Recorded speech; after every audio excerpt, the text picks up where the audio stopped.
Okay. Now, the discussion will have a facilitated form. Let me quickly take you through today's agenda. Firstly, we'll have a short introductory survey to get to know you better and to enable grouping for work in later stage of the event. Then we'll have an introduction to the topic by our renowned guest, Andreas Turner. There has been a slight change of plans, and unfortunately, member of the European Parliament, Mr. Bogovic, couldn't attend this meeting today. Afterwards, we'll head to the three case studies on successful circular bioeconomy initiatives, which will hopefully inspire you in our agenda next point. That is a simple visual collaboration exercise during which we hope the main portion of the discussion will take place. Of course, before the discussion during visual collaboration starts, there is an option to pose questions directly during presentations of our speakers after they've ended or using the chat function. So please, if you want to pose questions, just do that. And getting back to visual collaboration, we'll divide you in three groups based on the introductory survey. We'll end our event by summing up group work and asking you to continue the discussion beyond our today's event. So without further ado, let's start with a short 3-question survey just to know you better. Okay. You should see the polling right now, so please answer those 3 questions.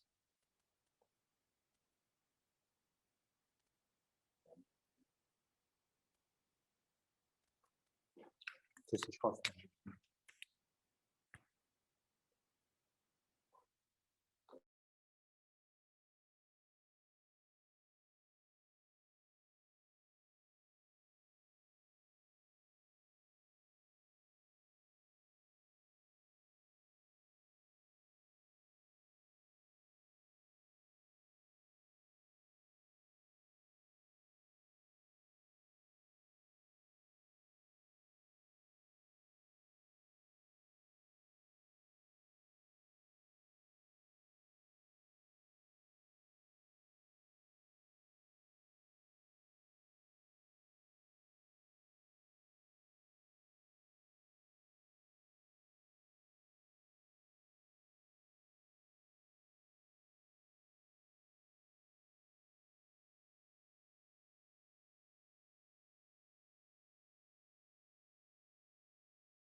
You have 1 more minute to answer the questions. Around half of you already answered.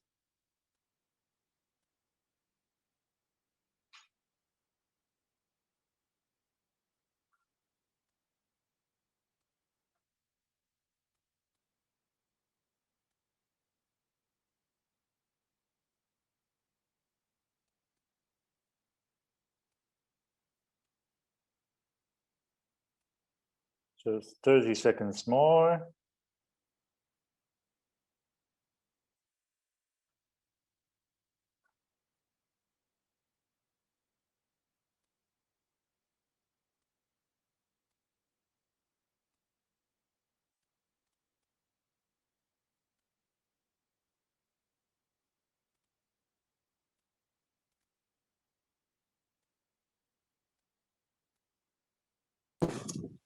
Okay, over 60 people already answered, so I think we could end the polling right now.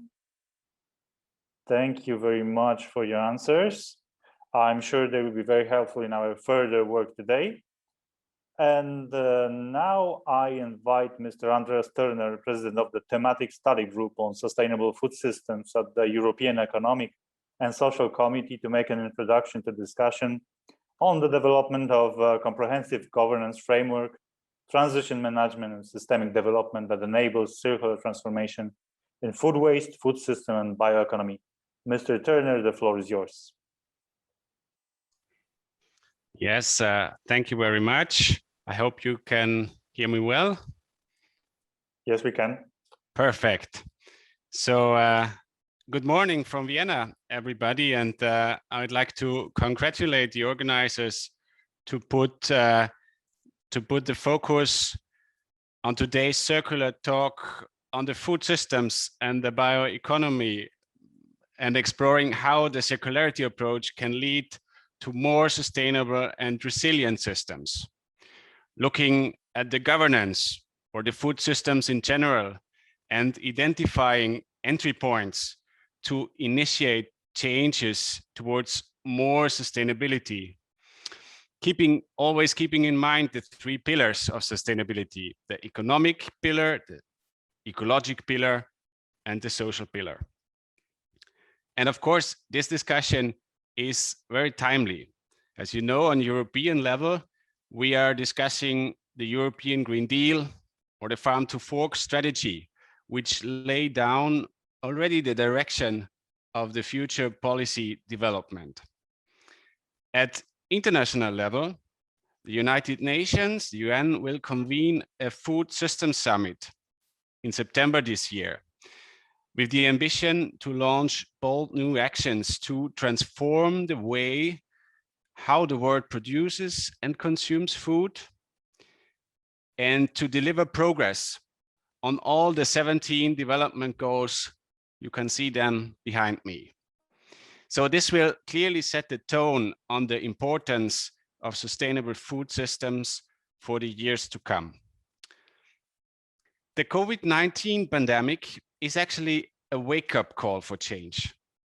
The crisis has underlined the fact that getting food from farm to fork cannot be taken for granted, and has demonstrated the interconnectedness of actors and activities in agriculture and actually throughout the food system. It has made us acutely aware of the vulnerabilities of certain groups, of certain sectors, and also of the inequalities affecting the food supply chain. The post-COVID recovery measures now represent an opportunity to build back better, more sustainable, fairer, and more inclusive food systems should contribute to a well-being economy that works for the people and for the planet, and of course, leaving no one behind. It must be seized as an opportunity to reshape supply chain dynamics, to improve consumer empowerment and deliver lasting improvements for producers, for the processors, and the retailers. Fair, resource efficient, inclusive and sustainable supply chains in the whole agriculture and food sector are needed more than ever to deliver equally for citizens, farmers, workers, and businesses. Within the committee, we have established a so-called thematic group on sustainable food systems. And we aim to tackle the economic, the environmental, and the social consequences of food production and consumption through a more comprehensive policy approach. For example, by promoting sustainable agricultural production while ensuring access to healthy and nutritious food, by guaranteeing fair treatment of all economic actors in the food supply chain, and of course also the issue of reducing food waste is very important. Reducing food waste is for sure an important target. About 1/3 of the food which is produced ends up in the garbage as waste. We all know this. And around 50%, so the majority of it, around 50% occurs on households levels. So at the very end of the chain, with the entire load of carbon dioxide, so the heavy rucksack, if I may say so, after all the production and processing steps before, packaging, transport, cooling, etc. So we will never achieve sustainability and climate targets if we don't get this right. And what we see now, unfortunately, these COVID disturbances are actually increasing food losses and food waste due to these disturbances in the supply chain. But it's also at the same time a possibility actually to look at these habits and to change our habits, which lead to food losses and food waste. I would like to point to the role of the European Platform on Food Losses and Food Waste at this occasion. It is a very well recognized platform by the member states, and it supports the Commission in identifying and prioritizing actions to be taken at EU level in order to prevent food losses and food waste. And I think when we look at our program for today's circular talk, there will be two examples, two case studies on these issues. So it is really an area where we need to make progress. Sustainable, healthy, inclusive, and fair food systems are instrumental to achieve these 17 Sustainable Development Goals. And of course, also the European Green Deal. And food is a common thread linking all these 17 Sustainable Development Goals. So transforming food systems will provide a powerful lever of the implementation of sustainable development and the climate agenda as a whole. We in the European Economic and Social Committee are contributing to this via opinions, via meetings and hearings, and we try to facilitate and promote dialogue among various stakeholders along the food chain. For example, currently we are working, or we are about to start actually the work on an own initiative opinion on how to align food business strategies and operations with the SDGs for a sustainable post-COVID-19 recovery. Now, let me share some thoughts on the crucial role of the bioeconomy on the road towards climate neutrality. Our committee, the EEC, has also conducted a number of opinions related to this issue, related to the bioeconomy. Generally speaking, the bioeconomy involves replacing fossil fuels and fossil feedstocks with bio-based energy and raw materials. And if we want to achieve the climate targets, we have to overcome the fossil area rather sooner than later. Bioeconomy is about creating added value for the society by producing, converting, and using biological natural resources. And it contributes to climate change mitigation in several ways.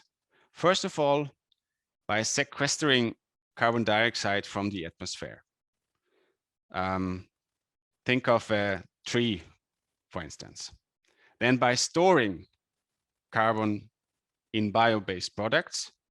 So in my example, this would be construction wood, for instance. And then also by substituting fossil-based feedstocks and products with bio-based one. So if we substitute, for instance, cement or steel, very carbon-intensive construction material, by wood, for example. So there's huge opportunity there. But it needs certain prerequisites so that we can develop the possibilities of the bioeconomy. Policymakers must promote sustainable biomass production, of course, and also promote the mobilization in the European Union and ensure a stable and reliable and also a coherent framework for the investments in the bioeconomy throughout the value chains. Coherency is very important. We cannot succeed if one policy area goes in another direction than the other one. we see certain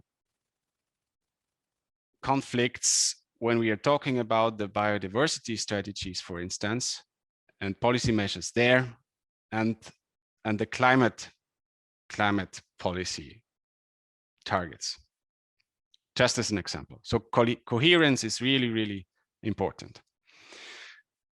Policymakers should also enhance then the demand for bio-based products.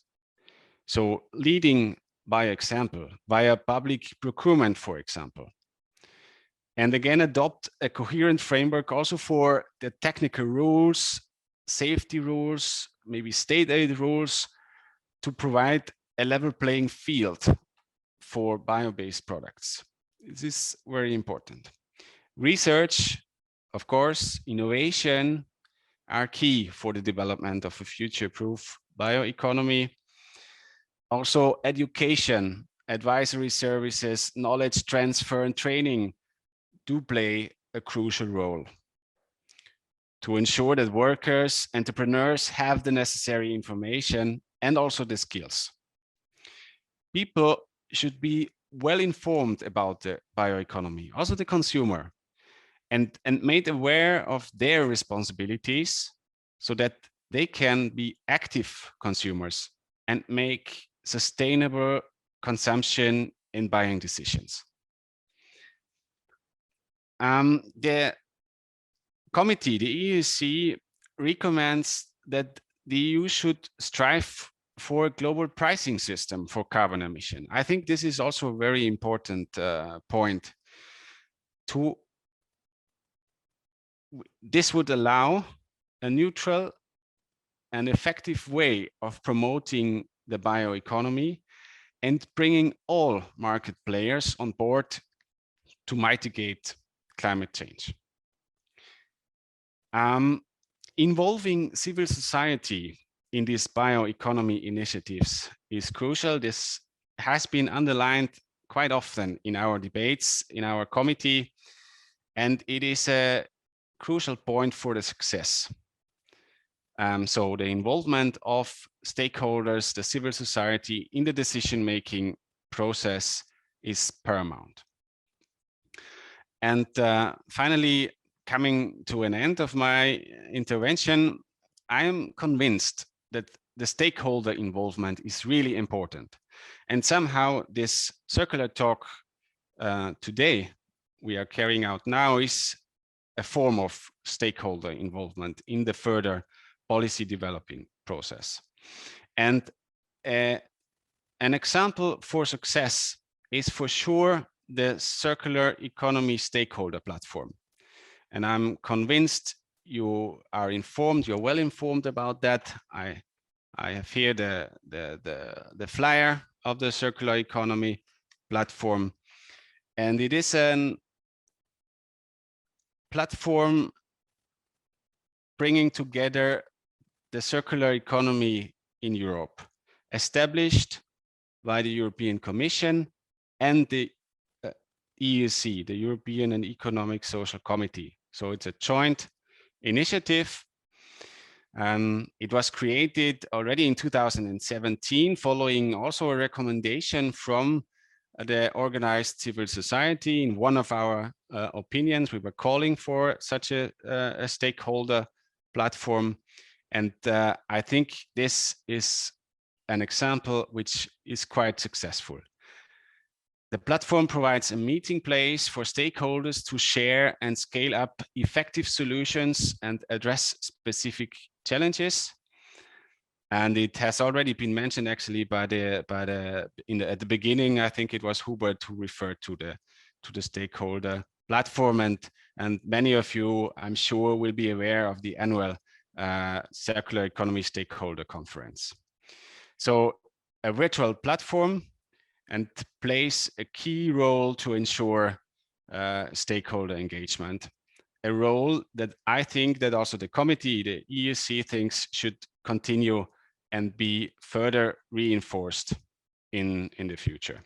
So if you have not done so already, I would invite you, the audience, to visit this platform. It's easy to find. You can easily find it via Google. and please contribute with relevant and good practice examples. So I would say, let's walk the talk on sustainable circularity, and thank you for your attention.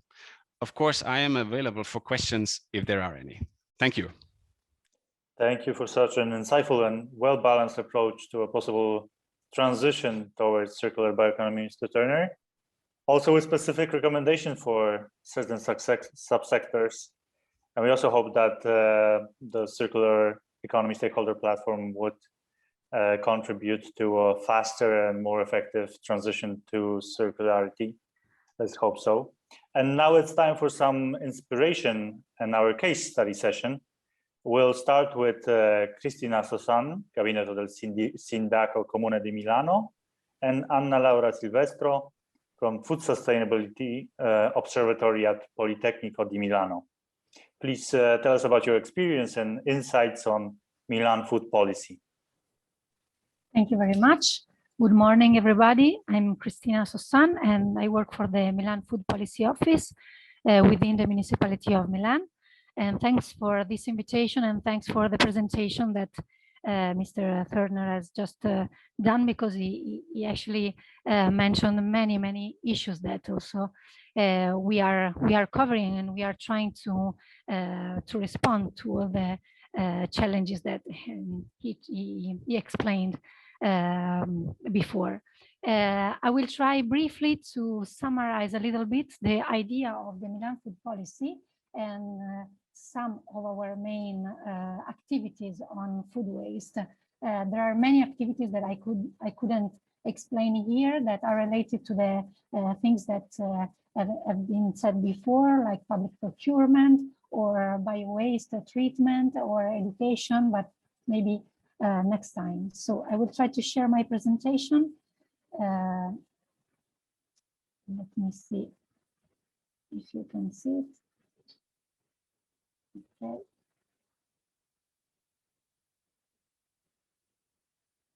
You see it? Yes, we can. Okay. So I just would like to share this, because this is the first part that inspired the municipality of Milan in creating a food policy. The Milan food policy started 5 years ago after the big and huge experience of Milan Expo on food, and it gave us the opportunity to think about our food system and why it was so important to act on food system in order to create the transition toward a more sustainable system and community, starting from food. As you probably may know, in 2015, also the Milan Urban Food Policy Pact was launched, and nowadays there are more than 2016 cities that are related to the pact of the mayor.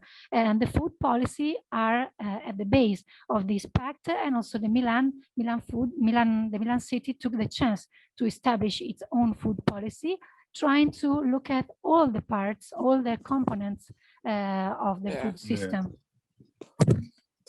I'd be worried there for a minute. Can you hear me? If it was like a little up, I would be less concerned, but that is like full mast. I think that there are some. Okay. Okay, these are the 5 priorities of the Milan food policy. As you can see, is access to healthy food, sustainable food production, food education, and food losses and waste management. That is the core of the presentation of today. And after my presentation, Laura will explain a little bit the main action against food waste and the scientific research, as some of you said before. These are some of the stakeholders that we have been able to involve in our strategies in 5 years. So it's the public authorities, municipal agencies, other private actors, and third sector organization, as we mentioned before, and also the wholesale market, and also private companies such as supermarkets. and also the network of the cities, the European cities involved with us in the food policy processes and analysis, such as the Eurocities Working Group Food or other important international networks. Milan has tried to concentrate on the strategies on food waste as the fourth priority of its food policy. And we mainly focus on 4 actions. The first one was forced waste tax reduction in order to give some incentives to private companies to reduce their food waste and to donate the food surpluses rather than throw them away. The second action is the food waste hub that Anna Laura will explain after that. It is one of the most effective solutions that we found in order to work on reduce food waste and connect food waste action to poverty reduction. So trying to connect the third sector and the non-profit organization with the challenges of, redistributing food that would be wasted. Food waste collection in open street markets, and also the education activities in school canteens. So these are some of the data on the pilot case that we started in 2018 in order to trying to reduce food waste with the waste tax reduction. And you see all the markets and all the companies here involved and some of the numbers. We also did a vademecum, like a manual for companies in order to understand how they could try to implement this incentive in order to promote redistribution and collection of food waste. These are also another map on school canteens that donate in Milan. So since 2017, with our municipal agency for school canteens, we've been able to try to introduce some programs in relation to the collection of food waste from our school kitchens, but also through the involvement of children, giving them this bag, this doggy bag, and to all the schools that wanted to start to talk about how to avoid food waste during lunch. We also worked on changing the menus.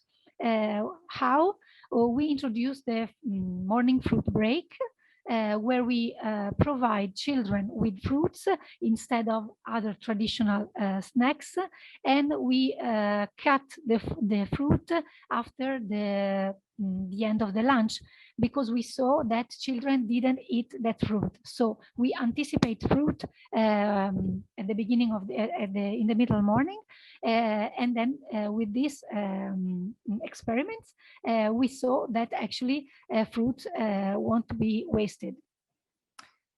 Finally, before giving the floor to Laura, food waste local hub. This is one of the most innovative actions that we did. We opened 2 hubs, Isola and Lambrate, in 2 neighborhoods, and we try to involve a lot of actors. So there are companies that donate from their canteens. Unfortunately, this was possible before COVID, and we hope that it will continue in the future. We involved some private companies in order to finance the renewal of the places where these hubs are located, and also the third sector organizations such as Banco Alimentare della Lombardia. So here you can see all the stakeholders involved, the promoters, and Anna Laura will explain how the model is working. Just to conclude, here you can see 11 supermarkets involved, 24 social and non-profit organizations. The number are more than 70 tons of food collected per year and then redistributed. The number are increasing, and we are very happy about that because many actors are coming to participate to this action. So I don't want to take other times. I know that Anna Laura will give you some other data. I just want to add that this strategy of local food waste hub was very helpful in providing solution during the COVID-19 because we have already set up the network. So it was very important to work on a strategic planning on food system before, because we were, I can say, prepared to respond to how can we manage to provide food to people in need in this situation. And this model of the local hub help us in involving the third sector organization, other organization, and also to use this model in order to spread the help through the city. And additionally, it gave us the opportunity to think about future strategies against poverty and in the city, and we are working on that with many other actors. Thank you very much.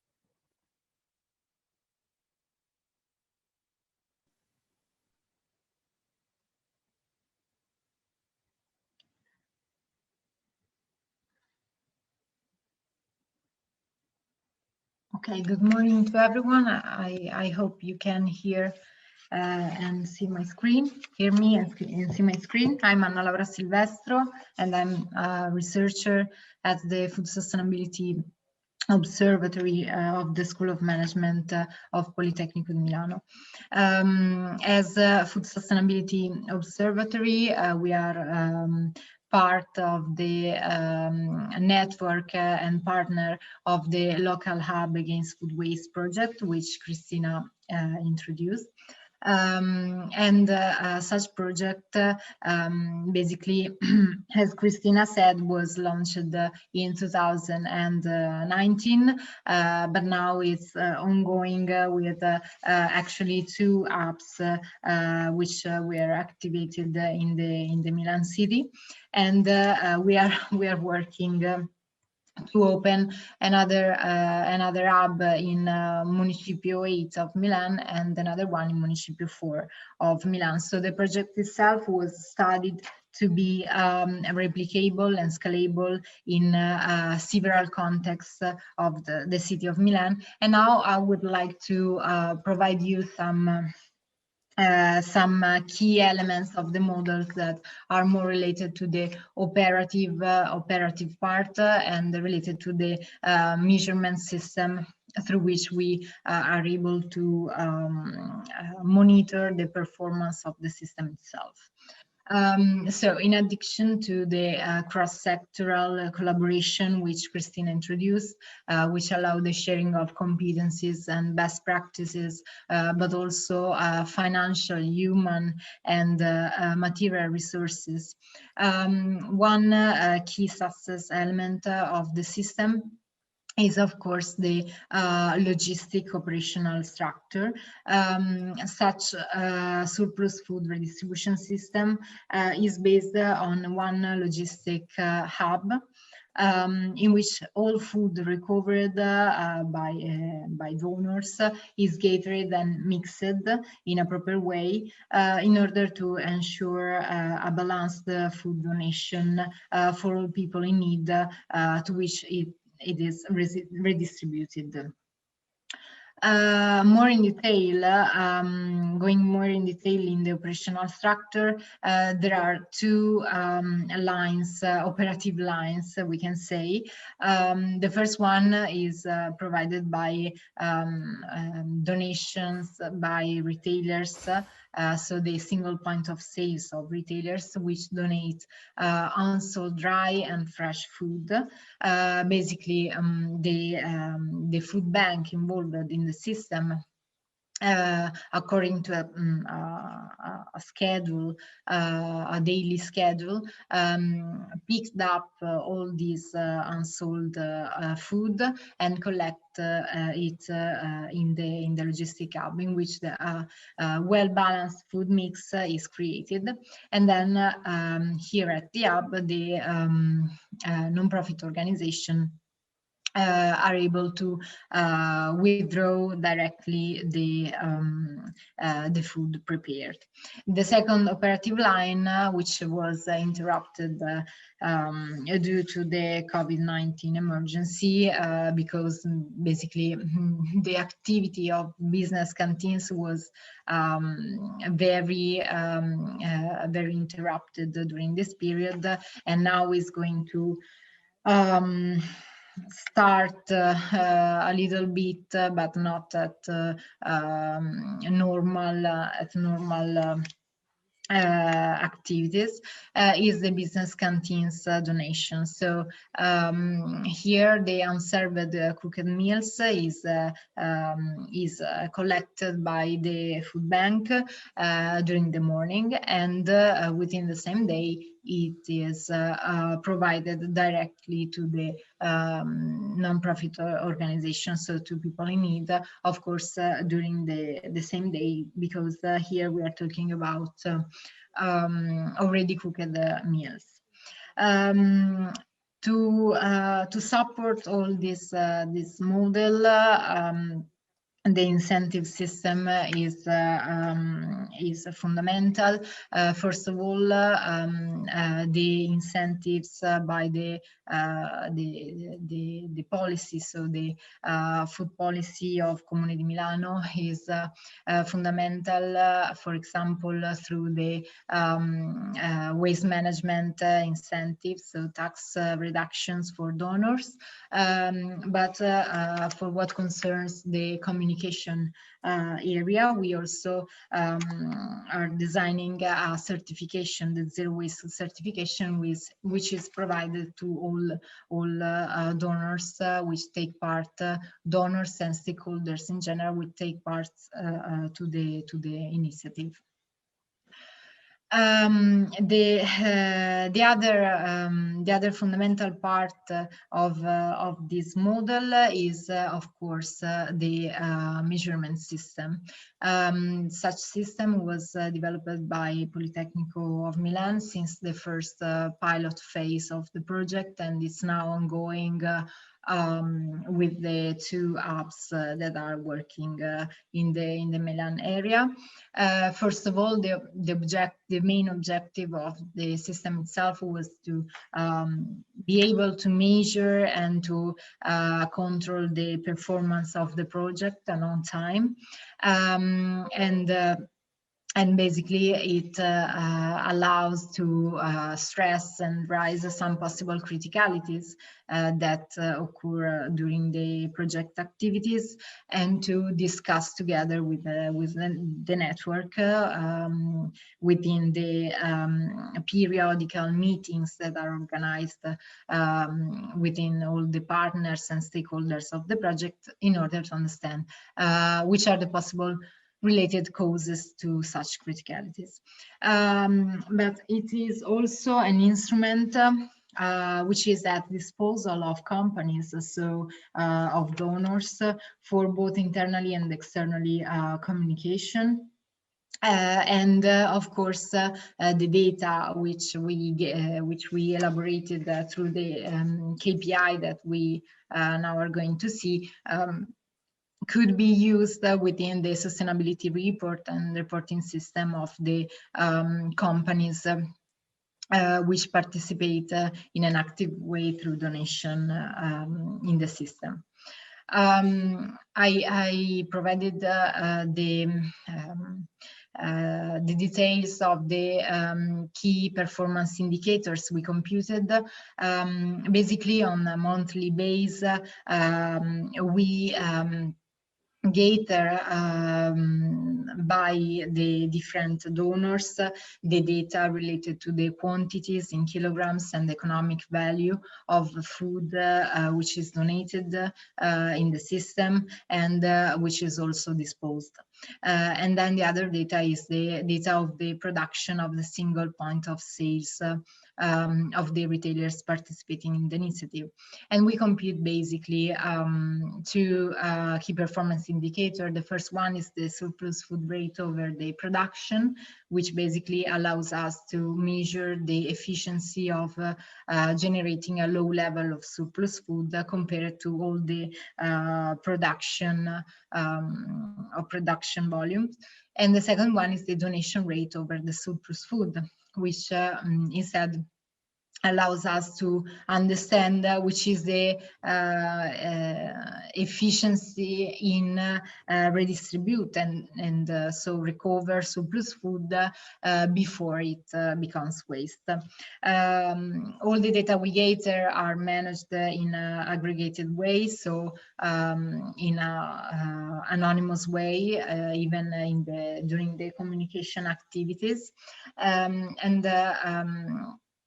single report of details are provided to the single donors and companies in order to provide them a picture of their single performances, even compared to the other one, more general of the project. I would like just to sum up some results that we managed to reach through this initiative. First of all, starting from the pilot phase in 2019, with only one hub open, we managed to recover more than 77 tons of food, which represents basically more or less 155,000 of meals, which were donated to more than 1,300 families in need in the area of Municipio in Milan. And even the difficulties and interruption of the activities in the two hubs open in 2020, which basically forced us to interrupt the activities for some months, but that then led to the building of a system of temporary hub, as already Christina said.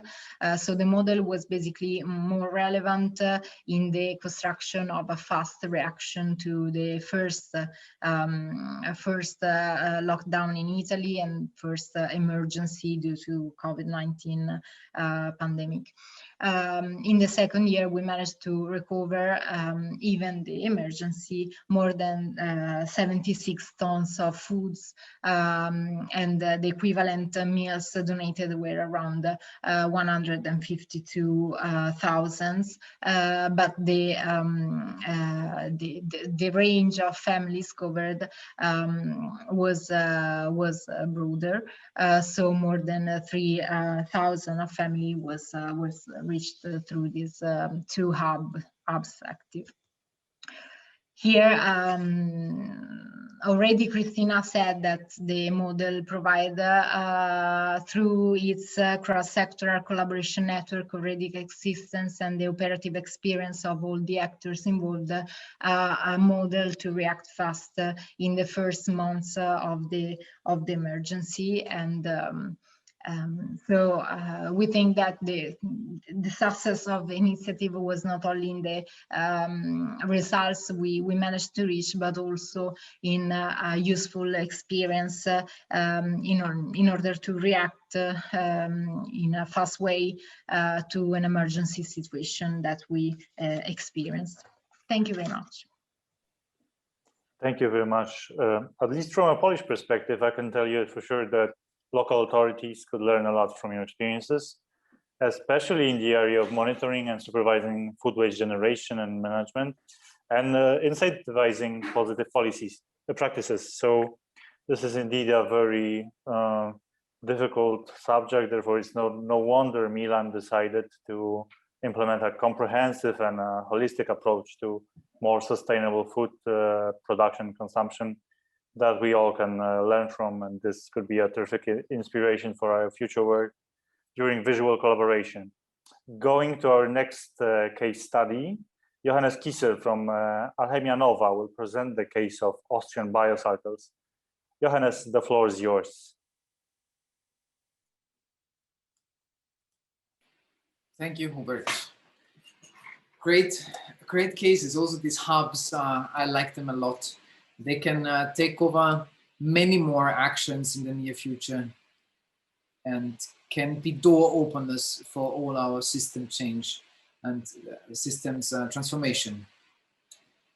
So, Austrian biocycles. This was one of the projects that we have done for the Austrian ministries for defining a roadmap towards a systemic and circular bioeconomy. And yeah, we try to connect basically, and this is something that we propose and we believe is suitable, and we suggest for bigger scales, for European scales as well, is to look into all the residues. It's already been done, of course, but they are not systemically utilized in the highest value possible. So, you know, nature produces the carbon. It has long molecules, and what the chemistry or the industry does is usually, as they are used in the petrol refinery, they split it up to the shortest possible chains and then do the synthesis again to the long chains of polymers, of whatever you want, soaps, you name it, you know. And in reality, if we want to make a systemic shift, we need to work with biomass. That's certain. We understood that. But now looking into the residue streams, there is always like a competition between different utilization pathways. What we do is we go for usually the easiest solution. But in reality, if we think systemic, we need to really look and watch it differently and use the long molecules in their length and in the, according to circular economy principles, you know that value is generated and you don't need to like destroy the value by destroying the molecule, or, you know, that's the same is applicable basically to everything for these value pyramids. And so I don't need to go into detail. In any case, the idea is that the residues exist. They are either processed to feed or processed to something else, or are burned or so. But we now need to collect these and do so-called connected biorefinery schemes. So there is a certain pre-processing that should happen close to the field, close to the fields, that is in best case utilizable through underutilized infrastructures, old mills, old sugar plants, old breweries, you know, other utilized infrastructure. By the way, the same is true for cities. So that's why the hubs ideas is how to make use of secondary resources in cities. And that's the same story, but on a different scale. Once you have agricultural residues, and then you have like municipal residues. The thinking is the same. In any case, you have the local biorefineries, you have a pre-treatment, a pre-processing, and then you convert it further in a more central biorefinery with already need to transport less volume. So you can generate already some end products, but in the end, you have higher value in like less whatever truck movement or whatever cargo transport there is available. So we looked in this project in the possible logistics. I think it will not make sense to show you the results from Austria. If you're interested, you can definitely go in more detail in the English short versions that we have prepared. They're on the next, the ones afterward, but I can also share the link with you on our website. We have found out the pathways, the chemical pathways, and this is something that is, I think, very important for the whole bioeconomy, to look into the biomass. How can we convert all the chemicals that we need from furnishings to colors, to soaps, to antibiotics, to you name it, from secondary biomass. And these are the pathways that we can use. This is like openly shared. Unfortunately, it was for the Austrian ministry, it's in German, but glucose is, for example, understandable in any language. It's a bit chemical, but it is for all the experts will understand how you can convert basically anything to anything if you want to go. We have to go further. So there are efficiency factors, limiting factors. There's space needs. There is space available. For example, we have calculated that there is not enough space in Austria to convert whole Austria in bioplastics only, and we grow the bioplastics all in our fields. That's like, there's not just enough space. And then there's a lot of competition with other areas. So it is a bit a difficult topic if you want to look into it, but that's where it's important that cooperation between sectors is needed. And lactic acid people are like, you know, polylactic acids, the PLAs, that like one of the bioplastics of the future, talk to the ones that work with feed, the others that work with green cuttings. Then there is the CAP, the Common Agricultural Policy, that needs to tie into that. There is there are other big frameworks, directives that are given that we need to tap into to make this like a holistic picture. So talking about the different conversion pathways, one very crucial aspect is as well is the looking into food production. When we talk about having land and producing something in an area, there is always the competition with food. It's the food versus fuel debate, right? Fuel needs so much energy, but then there are also the chemicals that now need so much space, and then there is the food, of course. So there is no way around than to think in instead of food value chains, think about food value cycles. And in the end, whatever we consume, whatever we take up, you know how it works, we digest and we let it go. And there is no way around that we don't close, we cannot afford it not to close these nutrient cycles. Currently, we harvest minerals in Morocco. We use a lot of energy for the nitrogen, for phosphorus in Morocco, and there are many negative side effects. You're all aware of that. So we need to tap into this resource. It's done here and there. Is a bit of waste incineration ashes, or it is wastewater treatment sludge incineration ashes. You know, we do the whole thing. We collect it somewhere in the wastewater treatment plant. Now for Austria, Vienna, for example, they want to burn it. Imagine burning our feces, how it's like burning water. Basically, you need a lot of energy to get rid of all the water, then to be able to burn it, and then to extract phosphorus that you need for agriculture. But agriculture does not need phosphorus alone. It needs everything. It needs selenium, it needs molybdenum, it needs like all these elements. So in reality, the easiest thing what we apply is to make use of wastewater in its whole. We want water for irrigation, and we like nutrients in our systems. Usually there's nutrient depletion, there is a lot of carbon missing in the soil, and then these are like, we can go on with these agricultural topics for like an hour if you want, but there's like all this conservation agriculture and carbon farming, and however it's called these days, it ties into this storyline well together. In any case, in the city, you can even, in these hubs, you can collect the wastewater. There's like there's sewer mining. There is direct use on the household level.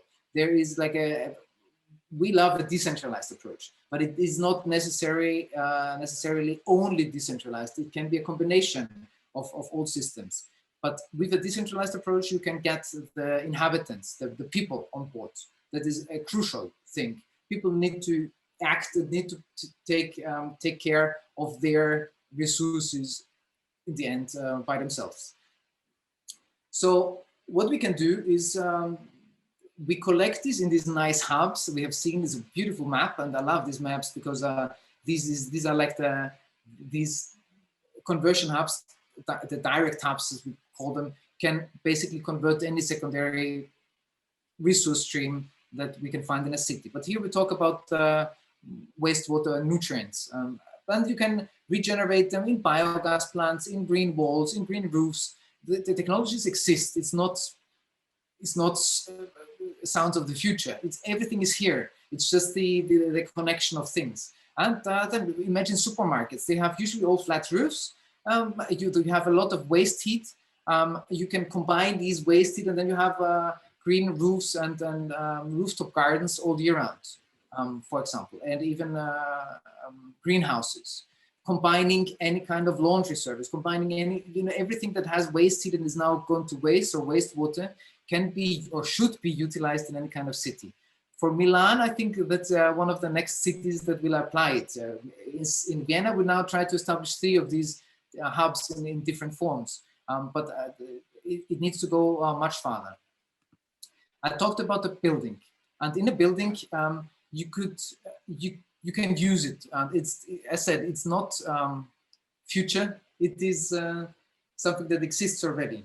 So using kitchen waste, using the wastewater, it has very nice synergies with biogas. You can cook with your biogas, and you can make use of it. You can you have a solid liquid separation can be applied, but there are different systems available. But in general, that's how we do it. We have the liquid system, and I think that's how somehow easy to treat with something liquid and something more solid. Then you have, but there are many systems available. As I said, in another case, we do it with the whole wastewater stream in Greece, for example, in an island. And then you have these nice green roofs, nature-based solutions. Also, everybody likes them. Everybody talks about, or not everybody, but many people talk about them. So this is a very nice and clever combination.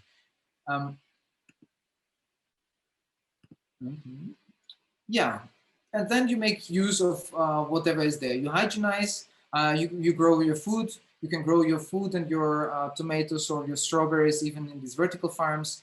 And yeah, and you regenerate. You generate everything that is there.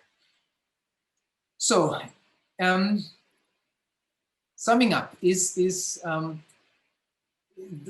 going through these 3 basic strategic pathways, which we believe are crucial for our system to change, are basic, circular, nature-based or nature-inspired, however you want to frame it, and participatory. So working with the citizens, talking to the citizens, and just giving them the tools. I think the citizens need to do that. You create a business case. You create in a district. You can create even a benefit for the area. You green the area through this bioeconomy approach, and then you can even tie it into this whole bioeconomy thinking. Residues that are not converted can still be summarized. There can be PHA production. There can be different kinds of, for the bigger bioeconomy, which is not only food. You can generate your precursors, and then you have a centralized biorefinery and put it there. And just move it there. But the logistics behind that is, of course, also crucial. The 2018, these updated circular. The bioeconomy strategy. They said that cities will be the future bioeconomy hotspots because there's all the resources is like a resource sink, and that's where we can tap into, and we can use these, and then we can build our flourishing ecosystems. We can create the cases for circular farming. There can be harvest on demand. There are all these nice gadgets. With AI or with not even AI, with just a digitalization available that somebody clicks on a tomato order, and the tomatoes are picked in the next nearest possible farm and brought to the to whoever demands them. They could be crazy corporations with drones, with robots. If somebody wants to play, we have this playing.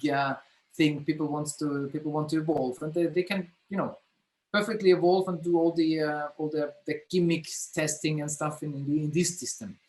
What we also believe is that biodiversity and in general, diversity is crucial. That's one of the cradle to cradle, which is the beginning of circular economy standards. Is also diversity is key.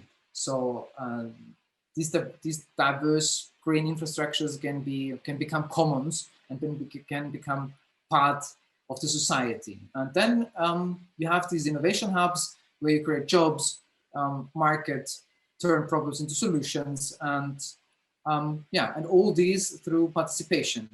And yeah, one project is like, should be self-financed and should not only run through Horizon Europe funding or so, but it should engage and it should become you know, much more. There should be accelerators in this development, and there should be like investors, venture capital that really runs in this direction, like this European Circular Bioeconomy Fund, the ECBF.VC, if you know about that.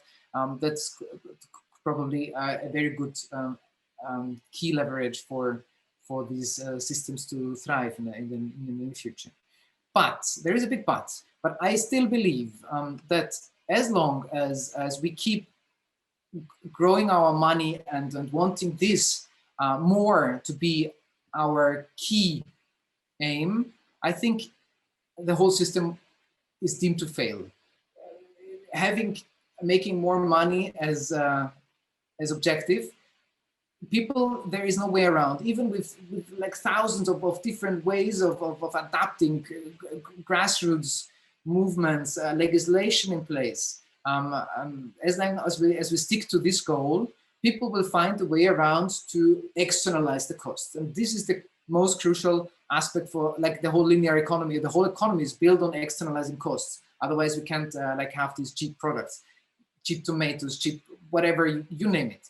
And as long as we stick to this goal, it is crucial that we make a full system shift and really think of a goal change. And then the GDP might be, you know, very relative in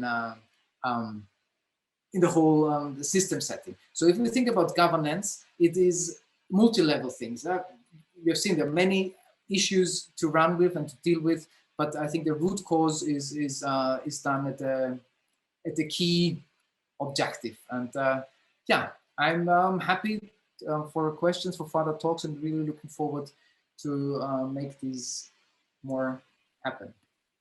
I think we have the you know, the debate and questions during our visual collaboration because we are running a little bit late. So thank you, Johannes, for this terrific example of an integrated systemic approach. Beyond doubt, there's a lot of potential in a greater integration of bioeconomy, vertically, horizontally, but also between different subsectors. I hope we'll delve deeper into this subject during our visual collaboration. And also thank you for saying some few words about some strategic pathways and what we should care about. I mean, to let go of the GDP for different types of economic indicators, for example. Now, the last case study will take on a relatively new law on food waste from Catalonia. We don't know the exact outcomes of the regulation yet, but the process of enacting it and its design is highly promising.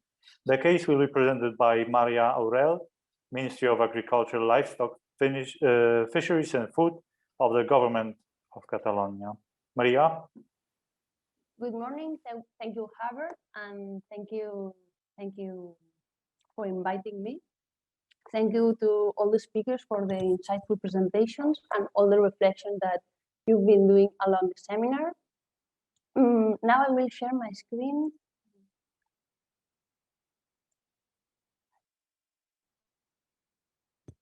I don't know if you can see my screen. Yes, we can see it. Perfect. Okay, so today I will present the Catalan Law 3/2020 on prevention of food loss and waste, focusing on it as an example of a regulation with a strong focus on prevention of food loss and waste along all the food supply chain. I wanted to make before looking into the law, I want to make a very short introduction on how we work on this topic in the Ministry of Agriculture. From the ministry, well, the ministry is working on food loss and waste prevention with a strategy called Working for Better Use of Food, Fighting Against Food Loss and Food Waste, which has a comprehensive vision of the food supply chain. It has 5 main areas of action, which are the knowledge generation, in which we conduct studies together with research centers and universities to gather data and understand the causes of food loss and waste. It's important to know what's going on and where it's going on in order to find the best solutions. We are also working in our awareness raising. We organize workshops for young professionals. We are organizing technical seminars. We regularly update our website and publicate a monthly newsletter. Thirdly, in order to support the stakeholders along all the food supply chain, we are drafting and disseminating guides of good practices. And finally, regulation and governance, which are the main areas from which I want to talk today. Regulation as a public authority is one of the most important instruments we have to boost changes in the agri-food sector, but also in society. And governance, well, in the ministry, we promote a model of shared governance, as we believe that if we don't work together, not only the ministry of the government, but with all the agri-food sector and all the society, we won't be able to achieve our goals. So now I would like to look into the law. Well, the Catalan law on food loss and waste prevention was approved on 11th of March last year, 3 or 4 days before the COVID arrived to Spain. And I have to say that it was a great success because it was approved by unanimity by all the deputies after more than 4 years of work. First, I would like to focus on the content of the law, highlighting the most innovative aspects that this law has, and then I will explain a bit the process on how this law was approved, like all the process of work, and on what are we working now. Just to say that this law is a parliamentary bill, so it means that the initiative was suggested by a parliamentary group rather than the government, and the law is approved, but right now we are working on the development of the regulation for the implementation of the law. Today, I will explain some of the key points, but I won't explain the law complete. So if anyone has interest to check the complete law, you can find it online. Here, there's the link, and it's also published in the website of the ministry and in the website of the EU platform of food loss and waste prevention. So first of all, one of the first messages I want to highlight today is that this law has a world food supply chain approach. That means that all the companies and social entities operating in the stages of primary production, agro-food industry, wholesalers and retailers, and also the hospitality sector and catering businesses are included on the scope of the law. And this means that all these companies are compelled by the obligations of the act to reduce food loss and waste. Only from all these companies and enterprises, only micro companies are excluded, and micro entities as well. And micro entities and micro companies are defined in the law itself as all those companies which has less than 2 million of income annually and less than 10 workers. Another point I would like to highlight is that this law includes food losses in the primary production within the scope of the law. In the law itself, the food losses are described as you can see here in the slide. Food losses are the edible parts of the food that remain during the harvesting itself, whether reincorporated in the soil or used for on-site composting. This for us was an important key because the fact that they are within the scope of the law help to visualize and to shed light on this problem, no? That there are a lot of producers that have to for many reasons, like there are harvesting that are remaining on the fields. Another main message I would like to highlight today is the strong focus on prevention that this law has. And it focuses on prevention rather than on the redistribution of food surplus. Well, the obligations imposed by this act intend that food chain stakeholders reflect on the food waste that they are generating and apply measures to prevent and reduce it. I would give some examples of these measures. For example, one of the measures is that all the stakeholders on the within the scope of the law need to have and implement a food loss and waste prevention plan. This means that the law is promoting that all the agents reflect on their own processes and operations, analyze where they are generating food losses, where are the hot points of food losses or food waste, and take action to reduce or prevent it. Another obligation that the law imposes to the agents is to measure and to annually report the quantity of food loss and waste that companies and social entities are having in their facilities. This measure will help a lot to gather data on food loss and waste, which is one of the challenges of this topic. And it will also help to know the magnitude of the problem, not to put some numbers based on real estimations. Finally, apart from measuring food loss and waste, they also have to, the stakeholders are required to account for all the food that is aimed for donations or animal feed. Another example of how this law is focused on prevention, this is the widely known the hierarchy of priorities. All the stakeholders in the scope of the law are also required to follow this hierarchy. So the food waste they are generating, they are required to direct it to the best possible use. First of all, as you see it in the top of the pyramid, it's prevent this food waste. Of course, that this food waste doesn't happen. If this can happen, the most preferred option would be to recover all this food waste for human consumption.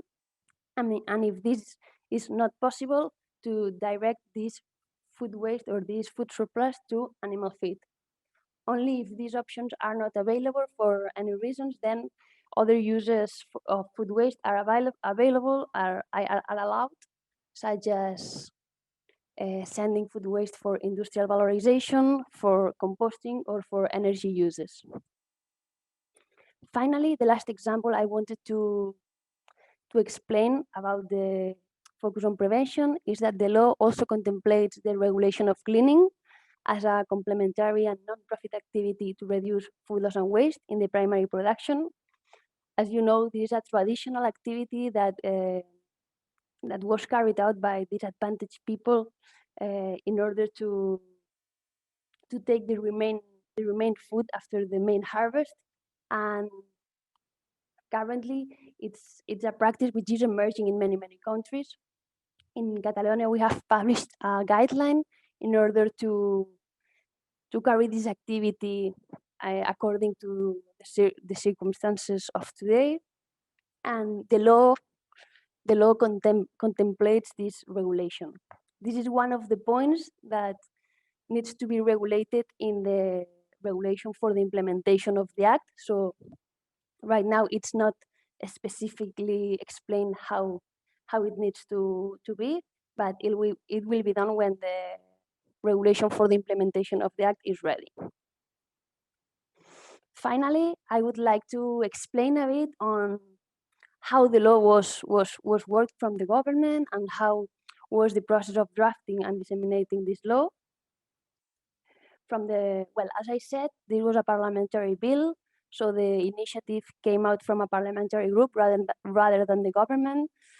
And once the text was presented, the government constituted an interministerial committee to work on the law, where all the ministries with competencies on food waste, competencies related to food waste were included. The Ministry of Agriculture was the one leading this committee, and the other ministries involved were, as you can see, the Department of Presidency, the Department of Health, the Department of Business and Knowledge, the Department of Social Affairs and Families, the Catalan Agency of Consumers, and the Catalan Agency of Waste. Right now, this committee is responsible for developing the regulation act that has to concrete some points of the law. Apart from that, well, apart from giving technical advice to the government, this committee was and is also responsible for coordinating the consultations with the agri-food sector. Along all the process of drafting the law, there has been a lot of consultation with the agri-food sector. Many meetings were organized with the stakeholders in different stages of the food supply chain during the drafting of the law. And now that we are working on the regulation for the implementation of the law, these meetings have been also very active. Finally, we have also consulted the society in general about their opinion about the law in order to take in consideration all their feedbacks and their opinions for this regulation that we are working now. Well, this is a calendar to show with a bit more detail the process of the law. You can see that the process started in March 2016 when a parliamentary group presented the parliamentary bill regarding redistribution of food surplus. You can see that the focus here was a bit different, and it was by the amendments of the different political groups that the focus shifted to reduction of food waste. You can see, as I said, that the law was approved on March 2020. In November, we made this public consultation to the society in general, as I was telling you just before. And right now, the interministerial committee is working on the regulatory implementation of the law. So finally, to conclude, I think, well, as I said, from the ministry, we promote this shared model of governance. And I think it's been one of the key points in order to be able to approve this law by unanimity. It's true that before this law, there has been, and for years now, a rich ecosystem of public and private initiatives working in prevention of food loss and waste in Catalonia, and this is very, very important. And now that we have the regulation, I think that this can accelerate and boost the changes, but without all the prior work and all the implication of everyone, it wouldn't have been possible. So by my part, this is all. Thank you very much. And if you have any questions, I will be happy to answer. Thank you, Maria. I think that this is one of a few examples of a really comprehensive waste hierarchy implementation, which is no easy achievement, actually. Thank you for providing such an example, and I hope it will turn out successful. And we also we'll have an opportunity to talk about it more during visual collaboration session. Dear participants, I hope that now you're inspired for our visual collaboration. In the chat, you'll find the link to our collaboration board. Let me just put it there. I think you can see it right now. Please open it in your browser, and in a minute, you'll be directed to a breakout room to discuss a specific task connected to circular bioeconomy transition concerning governance and system change. Thank you for your input, Mr. Bielecki. But well, it looks like we have run out of time, so we're back in the main room. We could share, and we will still have some time to share our conclusions here. So if you would like to do so, then probably there will be some more time to do. Thank you, everyone, for your work during visual collaboration session. Well, now it's time just to sum up what we have come up with. I was in charge of the group that had to come up with specific goals for circular bioeconomy in a certain time frame and specific indicators. First of all, currently the most important goal of bioeconomy, as we have discussed, is increasing bioeconomy's resilience. This is connected with the COVID pandemic, the global value chains and lack of self-sufficiency of certain regions or countries. So how we try to measure it? Well, maybe we could measure it by a ratio of imports to total bioeconomy production in monetary terms. In 5 years, the group has said that limiting environmental pollution from bioeconomy is the most important aspect. And the main indicator is the quantity of waste. In 10 years, we would concentrate on influencing sustainable bioeconomic product consumption. So we would, for example, take the ratio of organic and bioproducts in bioeconomy to total bioeconomic consumption. And then we would get how the society is aware of circular bioeconomy. And then in 30 years, we would then only concentrate on circular business models. For example, measuring it by revenue generated from circular business models to total revenue. So all in all, I would sum it up that we have, answered the current goal of fighting the outcomes of the pandemic, then pollution, then awareness, and at the end, circular business models. That's the approach that the group has taken. And now let's hear out from Johannes and Group Green. Okay. For us, it was like not very active interaction with the group, but we had some good discussions on maybe cutting edge possible future, like how to deal with symbiosis, industrial symbiosis schemes.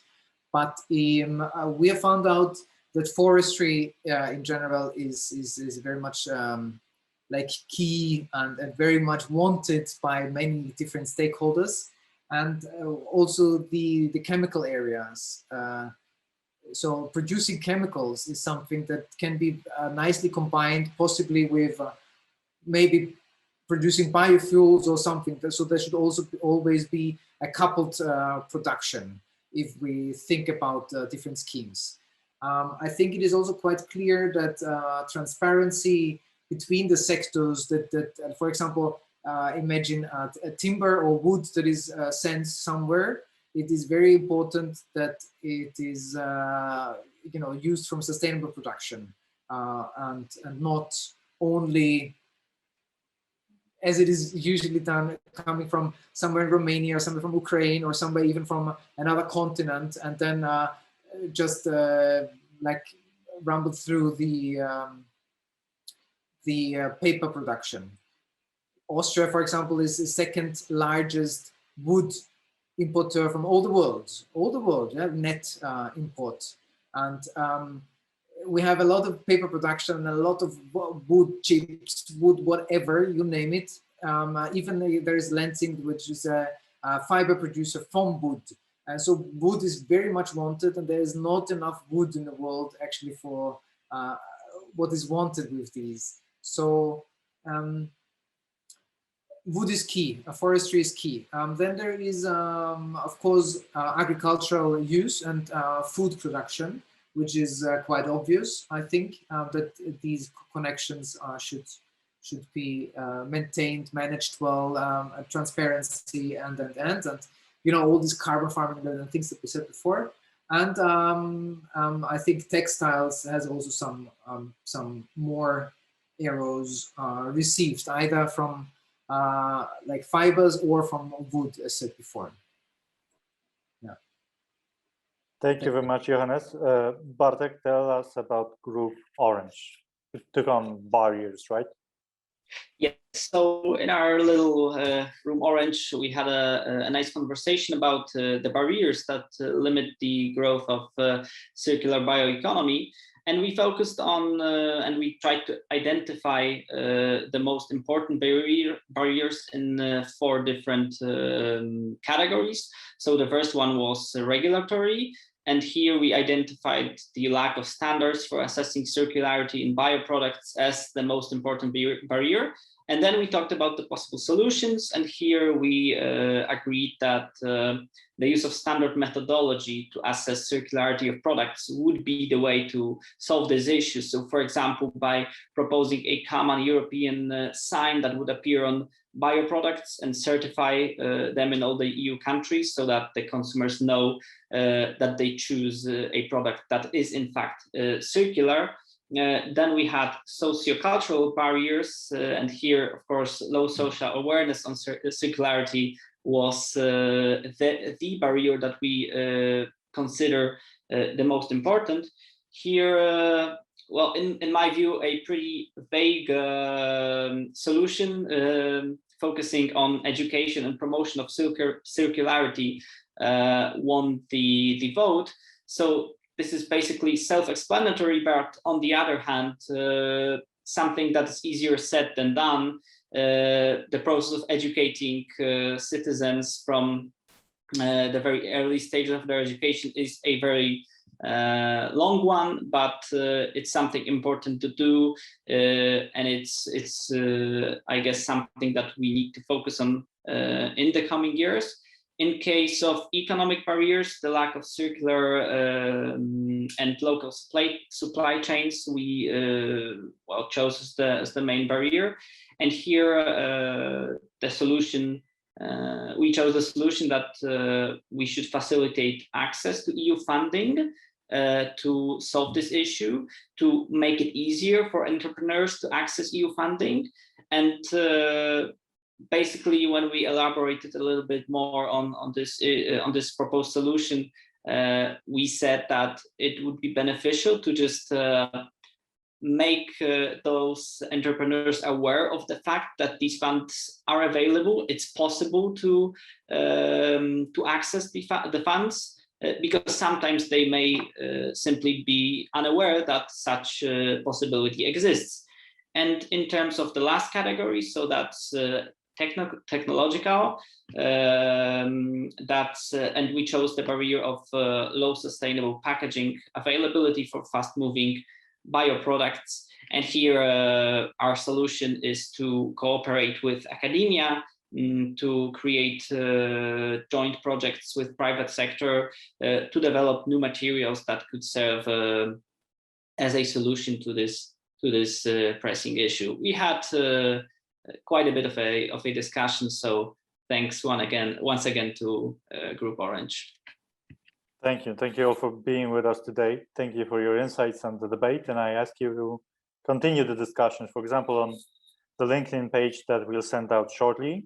That will be extremely useful as an input to the document that will be presented by the leadership group on bioeconomy on the Circular Economic Stakeholder Conference.